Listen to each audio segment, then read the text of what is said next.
back to the deep dive. So if you are a manager in the CPG world right now, you're probably feeling it. The pressure is just relentless. The technology is moving faster than ever.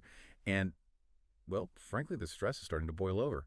Today, we're taking a look at some really complex source material. It's all focused on artificial intelligence and management burnout, and we're going to try and distill it into the essential steps you need to not just survive, but maybe even thrive. We looked at a whole stack of sources, and they all focus specifically on how mid-level CPG managers can actually use AI as a shield against burnout. And not just that, but how they can fundamentally redefine their role and, accelerate their career trajectory. I mean, just think about the daily reality for a second. You're sort of trapped between these demanding retail partners, consumers who change their minds every 2 weeks, and this whole new suite of AI tools.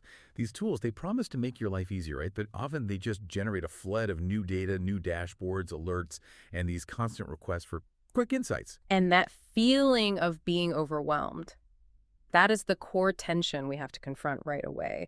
The default response, the instinctive thing to do when you face all that information is just to work harder. Stay later. Exactly. Stay later, try to process every single data point, and basically attempt to keep pace with the machines.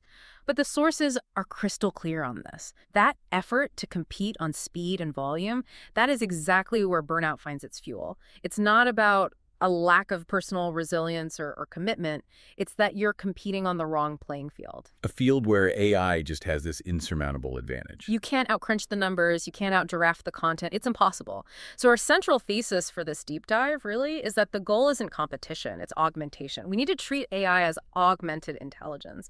And we're going to unpack the 5 strategic shifts that managers can implement immediately. These shifts protect your energy and at the same time boost your visibility and your long-term value. Okay, let's unpack this, and maybe let's start by just framing the problem itself. We're diving into this section called Why AI Smart CPG Managers Feel Burned Out. Yeah. And the research consistently highlights that middle managers, specifically, they report the highest stress levels. Yes. And the most acute conflict between these soaring expectations and, their finite resources. They're the hinge in the middle. It is the ultimate pressure cooker. Yeah. I mean, picture a brand manager's typical morning. It's a 9 a.m. tsunami. Right. You get these detailed AI-driven reports that landed overnight, summarizing consumer sentiment, competitive moves, and by the time you've had your first coffee, a senior leader needs a fast summary for a board meeting. Of course. And sales needs a retail deck based on that exact same data, and R&D wants immediate feedback on a concept.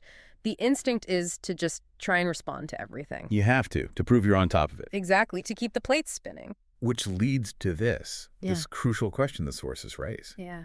How often do you open an AI tool hoping to simplify your life, and you finish the day feeling even more exhausted than before? That's the paradox. The technology creates this expectation of infinite capacity, but without redesigning the manager's actual role or their working hours. Right. So burnout, in this context, it's not a personal weakness. It is a profound system message. It's a signal that the way you're allocating your time, the way you're interacting with the technology is just, it's fundamentally broken. So what's the shift? The crucial shift is recognizing that your job is not to be the system's fastest data processor. Your real irreplaceable value lies in the tasks those tools just cannot handle. We can sort of synthesize this human value into 3 categories. 3 things that define true leadership. First, framing the problem correctly. That answers a what? A tool can see patterns, but you decide which problem is actually worth solving. Second, making trade-offs, applying judgment, reading the human context. That's the so what. The tool can't anticipate the CEO's mood, or the retailer's political climate. No. And then finally, guiding decisive action. That's the now what. And that is the manager's ultimate strategic deliverable.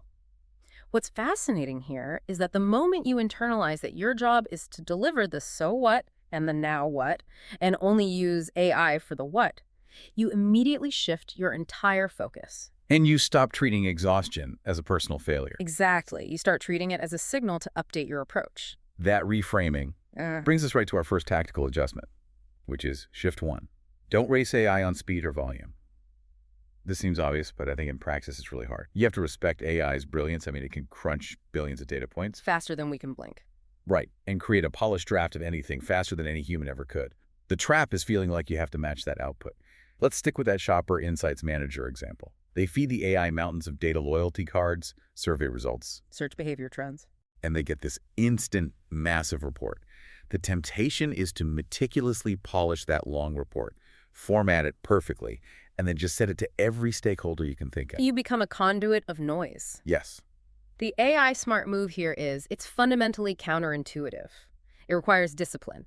Instead of seeing the AI output as the finished product, you treat it only as a rough first cut. Just a draft. A highly efficient first draft. The goal isn't to distribute the AI speed, but to slow it down and inject human wisdom. Your human time should be spent deciding which 3 patterns actually matter to the business, not formatting 50 slides. And then you deliver fewer, clearer options to senior leaders. Exactly. Instead of overwhelming them with a data dump. Okay, I get the theory, but I can already hear managers pushing back. They're thinking, if I only give my senior VP 3 options, aren't I hiding the data? Don't they want the whole 20-page analysis? That is such a great question, and it really speaks to the psychology of senior leaders. They are drowning in analysis. They don't need another source of data. They need direction. They need judgment. They need direction. They remember the manager who brings them 3 sharp options with a clear point of view, not the one who just forwards 20 pages of AI output. So you get an energy gain. A huge one. Less time on production. And a career gain. Yeah. Because you're seen as the person who turns noise into direction. Precisely. Here's where it gets really interesting, because it shifts from managing output to managing your scope. If shift 1 is about managing what you send out, the next step the sources suggest is managing your input. This is shift 2. Redraw your roll-around effect. The sources noted, and this really resonated with me, that burnout often grows in that painful gap between what you're responsible for, Obviously. which feels like everything, and what you can actually influence, which is a much smaller piece of the pie. That's it. And AI just widens that gap. It exposes more problems without giving you any more actual authority. So what do you do? Well, you can't wait for HR to rewrite your job description. That's not going to happen. Right. You have to quietly, deliberately redraw how you live the role every single day. And the sources have this really powerful filtering exercise. It starts with writing one clear sentence for yourself. My role exists too.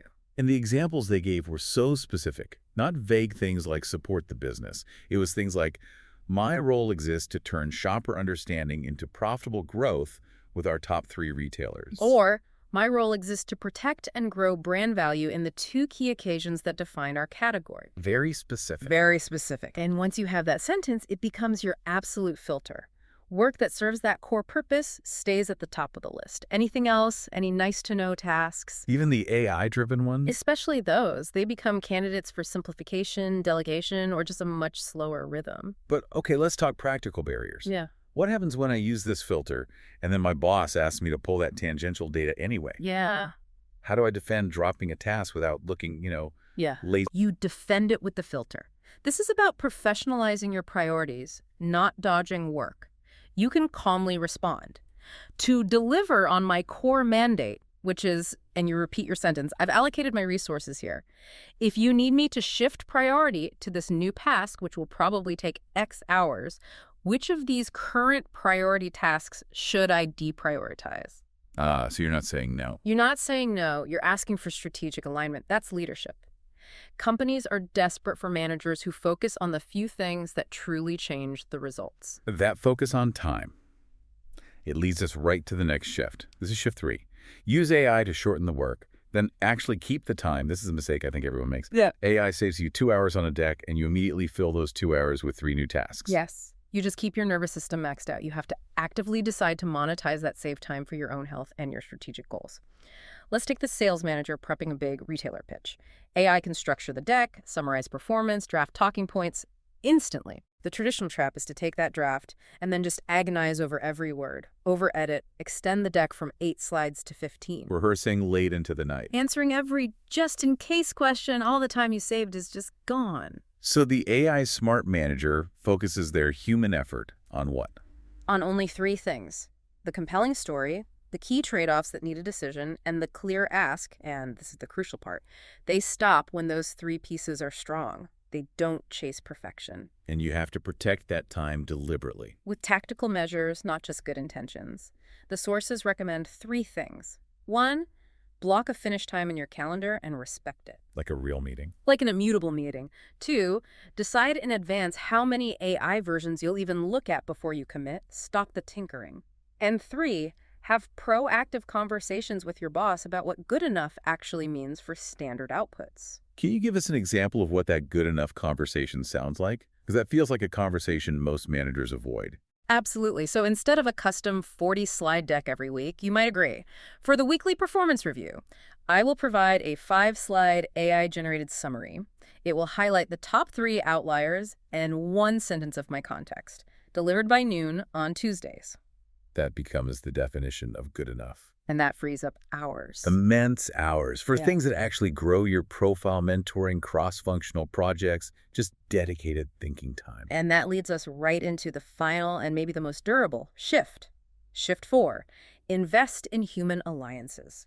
Because no AI model, no matter how powerful, is ever going to replace trust or sponsorship or political capital. And those are the human currencies that ultimately decide who gets the interesting projects. Who gets promoted? And who is seen as high potential. Burned out managers. They often see relationships as an optional extra, a luxury they'll get to when the work finally quiets down. But the work never quiets down. It never does. So they end up using AI to isolate themselves even further, just working harder and longer alone. Now contrast that with the Alliance Builder. They use AI to shorten the production work, and then they intentionally invest that saved time in building a real professional network. And that network isn't just a list of connections, is it? It's more like a strategic defense system. That's a great way to put it. It includes a senior sponsor who understands your value, a partner in sales who co-owns the retailer's stories, and critically, a friend in finance who helps you build an airtight business case for your ideas. So the AI sits inside these networks. Exactly. If we connect this to the bigger picture, that's where AI is most powerful. It amplifies your effect. Your sponsor uses your clear AI-supported stories to champion you to the CEO. Your allies help you figure out which AI ideas are actually realistic. And they back you up when you have to say not now to low-value requests. It dramatically reduces the emotional weight and the isolation, and it ensures you have champions who associate your name not just with hard work, but with tangible progress. So now that we've walked through these shifts, let's zoom out. What does this all mean? We've outlined 4 critical moves managers can make. Right. Moving from competing with AI to using it as augmentation. Clarifying your role with that single filtering sentence. Protecting your saved time fiercely. And strategically investing in people. For listeners who want a structured way to think about this, the sources do mention a framework that guides managers who feel, overworked and overlooked. It basically covers these ideas we've been talking about. Think of it as a checklist. And I think the final takeaway for you, the listener, is that these shifts don't require waiting for some massive reorg or getting a new boss. No. These small, deliberate changes in how you use AI, how you filter your work, how you invest your time, they can start changing your day-to-day experience this quarter. It's all about being deliberate. And this raises a final important question, and it's derived directly from the source material. We know AI is designed to multiply opportunities, but it also multiplies problems. Given that reality, how will you ensure the time you save doesn't just increase your bandwidth for low-value transactional work, but instead intentionally buys you the political and strategic capital that AI can never generate? That is the real test of the AI smart manager.